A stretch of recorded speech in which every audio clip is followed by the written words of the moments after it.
Bonjour, c'est Ursule encore. On est le 25 mai 2026. Alors je viens sonner la trompette aujourd'hui encore et je viens proclamer le retour de notre Seigneur Jésus-Christ. Amen. Soyons tous bénis. Soyons remplis de la joie de notre Dieu. Alors je viens parler de sortir de Samarie. Notre texte se trouve dans Amos 3, le verset 10 à 12. Alors, ils ne savent pas agir avec droiture, dit l'Éternel. Ils entassent dans leurs palais les produits de la violence et de la rapine. C'est pourquoi ainsi parle le Seigneur l'Éternel. L'ennemi investira le pays, il détruira ta force et tes palais seront pillés. Amen.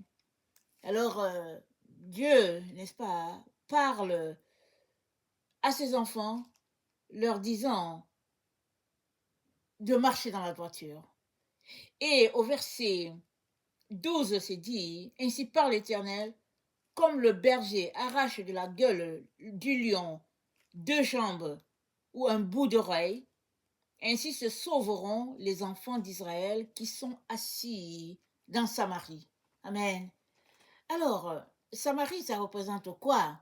Samarie, ça représente d'abord les dix tribus d'Israël, parce que 10 tribus se sont retrouvées ensemble, et puis Judas s'est retrouvé avec Benjamin. Et puis eux, ils avaient Jérusalem, la capitale était restée, n'est-ce pas, sous Juda, après la mort du roi Salomon et puis de son fils qui n'a pas gardé le trône pendant longtemps.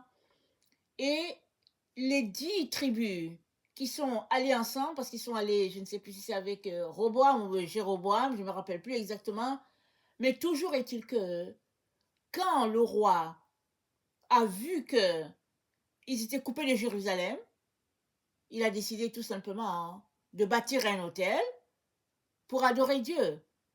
Et qu'est-ce qu'il a fait? Il a bâti un hôtel comme lorsque Israël était dans le désert. Et je ne sais plus si c'était une statue d'une vache ou bien, je ne me rappelle plus exactement. Si bien que le roi a amené le peuple à l'idolâtrie, à adorer, n'est-ce pas, une idole faite euh, de pierres précieuses comme l'or et puis l'argent.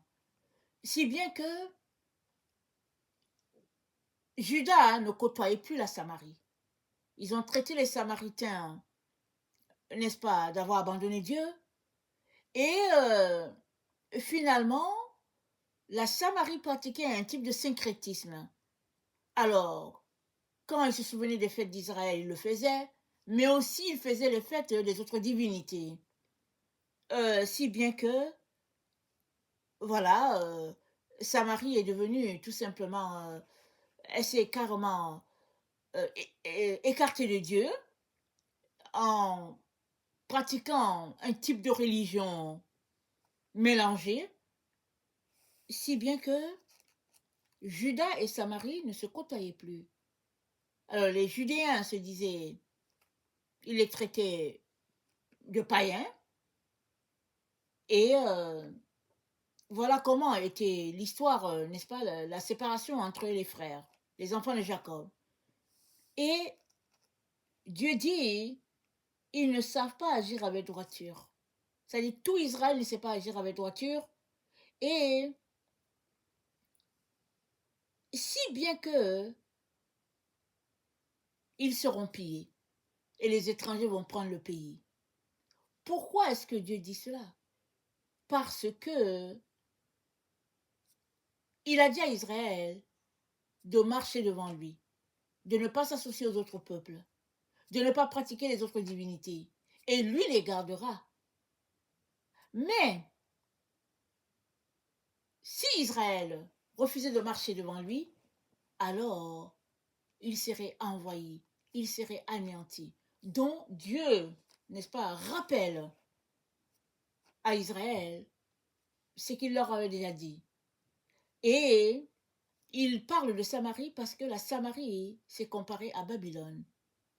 Et Babylone, c'est notre monde d'aujourd'hui. Notre monde où on se dit chrétien parce qu'on n'est pas musulman. Amen. Et on pratique toutes sortes de religions. ou bien on adore toutes sortes de divinités, tantôt l'horoscope, tantôt ceci, tantôt cela, c'est-à-dire on mène une vie un peu, n'est-ce pas, qui convienne selon l'époque. Si c'est le temps de Noël, alors on est chrétien, on adore, on pense au bébé Jésus. Et si c'est la Pâque, ben, on va penser peut-être à la mort de Jésus, mais aussi les chocolats et tout. Ça dit, voilà un peu ce qui se passait en Samarie. C'est un peu ça qui se passe dans notre monde aujourd'hui. Et Dieu nous rappelle ceci. Il nous dit, ils ne savent pas agir avec droiture. Et ça, c'est pas une personne en particulier. C'est pas un groupe en particulier. C'est nous tous. Amen. C'est tout le monde, toute la terre. Si quelqu'un ne marche pas avec Jésus, il ne peut pas marcher avec droiture. Parce que Jésus-Christ, c'est lui la droiture. C'est lui la vérité. C'est lui la lumière. Si tu lui donnes ta vie, lui venant habiter en toi, il va mettre en toi la crainte de Dieu et tu vas commencer à marcher dans la droiture. Mais tant et aussi longtemps que Jésus-Christ n'est pas dans ta vie, tu ne peux pas marcher dans la droiture. Oui, tu peux faire des actions qui sont bien pour dans tel domaine, mais dans tel autre, tu ne vas pas le faire. Oui, tu peux te comporter aujourd'hui dans la droiture parce que ça t'arrange. Et puis, de l'autre côté, tu vas tout simplement tricher parce que ça ne fait pas ton affaire. Et qu'est-ce que Dieu est en train de dire? Il est en train de dire, il dit, ainsi, nous sommes dans Amos 3, le verset 12b, il dit, ainsi se sauveront les enfants d'Israël qui sont assis dans la Samarie. Ils se sauveront comment? Ce sera comme quand le berger arrache de la gueule du lion, n'est-ce pas, sa brebis.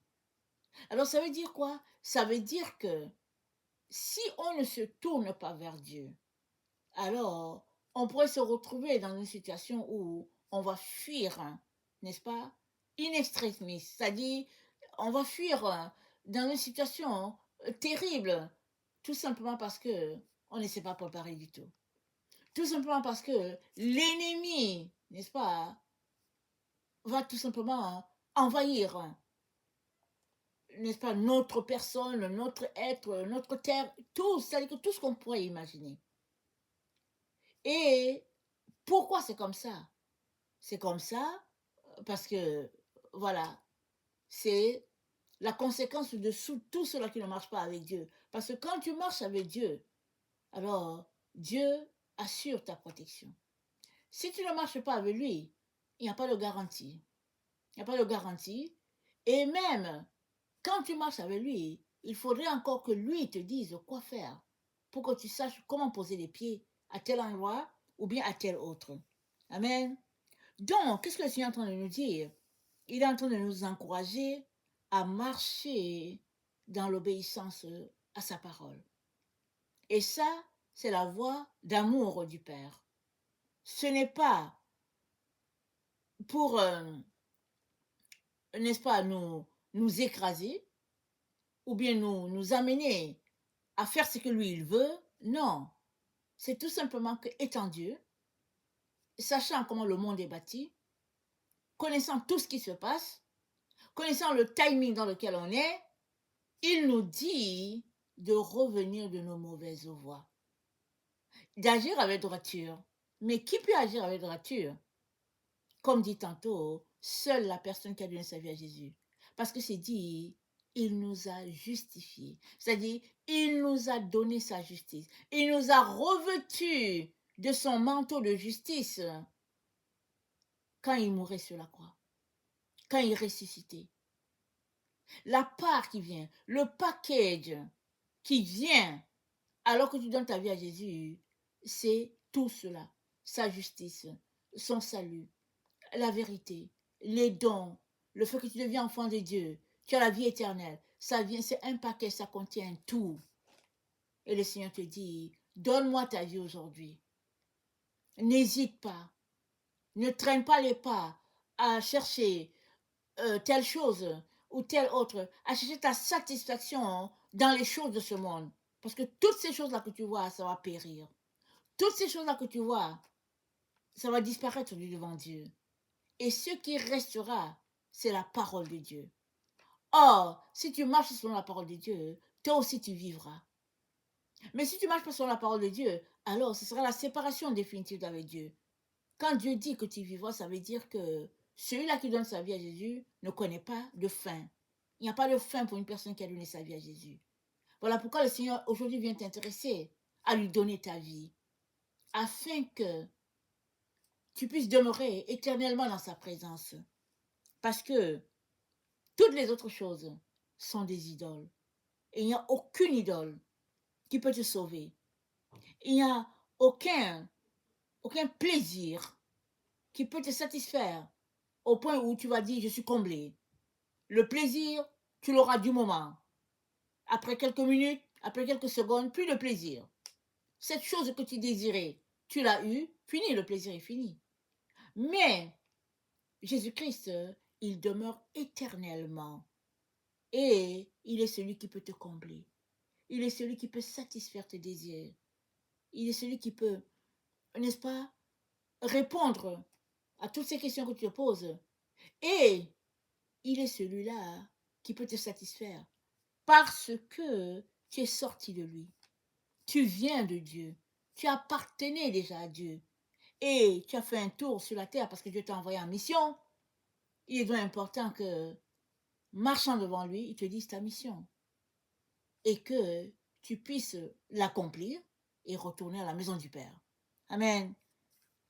Alors, dans Luc 11, pardon, dans Luc 17,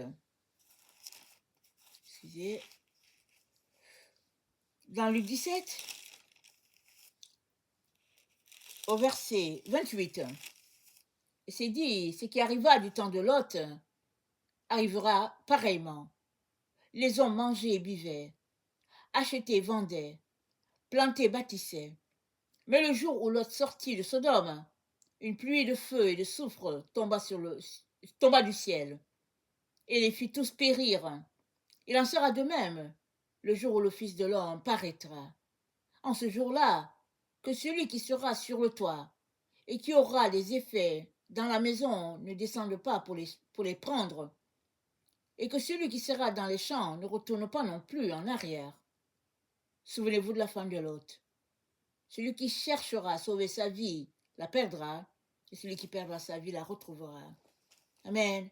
Donc on est dans ces temps-là où Dieu a dit que les temps de la fin, ça sera comme les temps de Lot et les temps de Noé. Alors si on prend le temps de Lot, qu'est-ce qui est arrivé à Lot? Lot était à Sodome. Et Lot ne savait pas que Dieu allait détruire Sodome. C'est son oncle Abraham qui a prié pour lui. Son oncle Abraham a intercédé auprès de l'ange pour Lot. Et puis, les anges sont venus dans la ville et Lot les a invités chez lui. Bonne nouvelle. Mais, quand le soir est venu, la ville entière voulait lyncher les anges. La ville n'a même pas su que c'était des anges. Ils voulaient les lyncher. Ils voulaient avoir des relations avec eux. Tellement c'était souillé à Sodome. Et pour sauver Lot, les anges ont dû le pousser quasiment de l'extérieur de la ville pour lui dire, va-t'en d'ici, va-t'en et nous allons attendre que tu sois arrivé afin de mettre le feu dans la ville. Parce que ils étaient incontrôlables. La révolte devant la porte de Lot, parce que les gens voulaient à tout prix que ces étrangers-là qui sont entrés sortent. Ils voulaient abuser d'eux. Tellement c'était la pagaille. Et Dieu dit, il en sera de même au temps où le Fils de l'homme paraîtra. Alors, on ne sait pas comment ça va se passer. On sait seulement que Dieu est en train de nous dire que ce sera un temps difficile, un temps intense. Parce que si les habitants de Sodome ont demandé à Lot de leur livrer la visite, amen, la vérité est que personne là-bas ne savait que Dieu était venu pour détruire. Et cette donnée-là est importante à considérer. Est-ce que tu sais dans quel temps tu es? Ça, c'est une donnée importante. Est-ce que tu sais, n'est-ce pas, ce que Dieu te demande de faire dans ce temps dans lequel nous sommes? Dieu te demande de prier. Il te demande de lui donner ta vie, de lui donner ton cœur. Il te demande de sortir, n'est-ce pas, des voies qui ne connaissent pas Dieu et de confier ta vie à Dieu parce qu'il peut te protéger. Bon, on peut dire, mais pourquoi est-ce que Dieu parle comme ça? Mais on ne sait pas.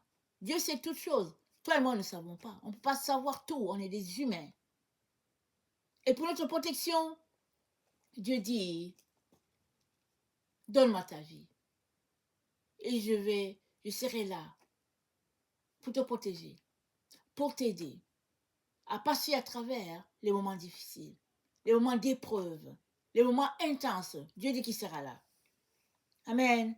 Alors faisons-lui confiance et lui seul est capable de nous protéger. Et dans Luc 12,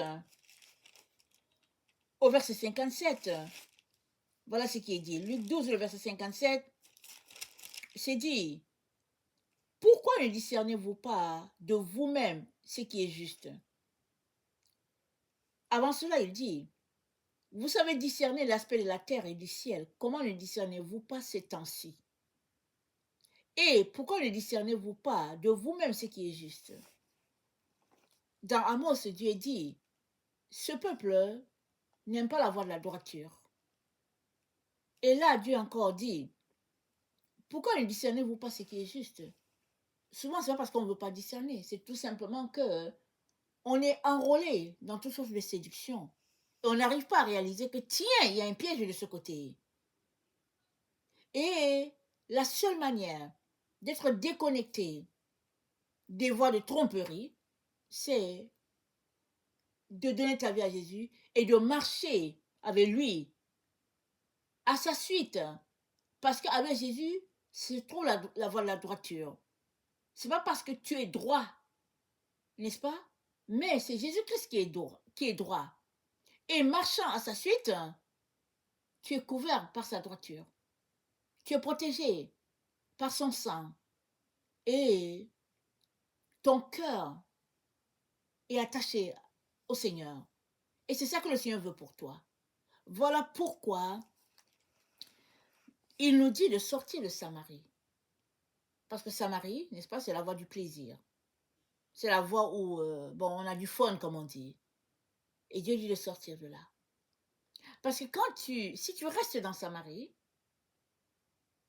tu es tout simplement enrobé dans les plaisirs de la vie, dans une certaine quiétude qui te satisfait, alors que il y a autre chose qui se prépare contre toi. Mais marchant avec Dieu, tu vas reposer en lui et dépendre de lui en toutes choses. Alors, on est dans le temps, c'est-à-dire on est dans l'heure où on doit chercher Dieu. C'est pas juste réservé à une certaine catégorie de personnes ou bien de races. Tout le monde est appelé à chercher Dieu. Mais très souvent, vous savez, on a l'impression que c'est la voix des enfants, on a l'impression que c'est de la distraction parce qu'on a trop de choses à faire. On a souvent l'impression que, c'est du n'importe quoi. Alors, il y en a qui peuvent passer leur temps à se moquer de Dieu tout le temps, tout le temps. Ça ne change rien que le jour où Dieu décide tout simplement d'exercer, n'est-ce pas, de l'ordre, il va l'exercer et tu vas prendre un coup dans ça. Et Dieu t'aime, il ne veut pas cela. Tu as été créé à son image. Alors, en tant que père, il te dit, voilà comment tu devais marcher. Il te dit, voilà ce que tu dois faire et voilà ce que tu dois laisser tomber. Alors, je viens vraiment nous encourager, n'est-ce pas, à obéir et puis à chercher, à connaître ce Dieu-là. Je sais qu'on est dans une culture où Dieu est arriéré et qu'on n'a pas forcément besoin de lui, on a tout ce qu'on a besoin. C'est-à-dire qu'on ne manque de rien. Alors pourquoi est-ce qu'on va le chercher, exemple? Mais Dieu dit dans Acte 27, dans Acte 27, je vais lire le passage. Dans Acte 27, puis au verset 17, Dieu dit, excusez-moi, attendez, c'est Acte, attendez, j'ai un verset, je pense que c'est Acte 17, verset 27, excusez-moi. C'est Acte 17, le verset 27, c'est dit, Dieu a fait que tous les hommes sortis d'un seul sein habitassent sur toute la surface de la terre, ayant déterminé la durée des temps et les bornes de leur demeure. Il a voulu qu'ils chassent le Seigneur et qu'ils s'efforçassent de le trouver en tâtonnant, bien qu'il ne soit pas loin de chacun de nous. Dieu n'est pas loin de chacun de nous, mais il a voulu que on puisse le trouver en tâtonnant.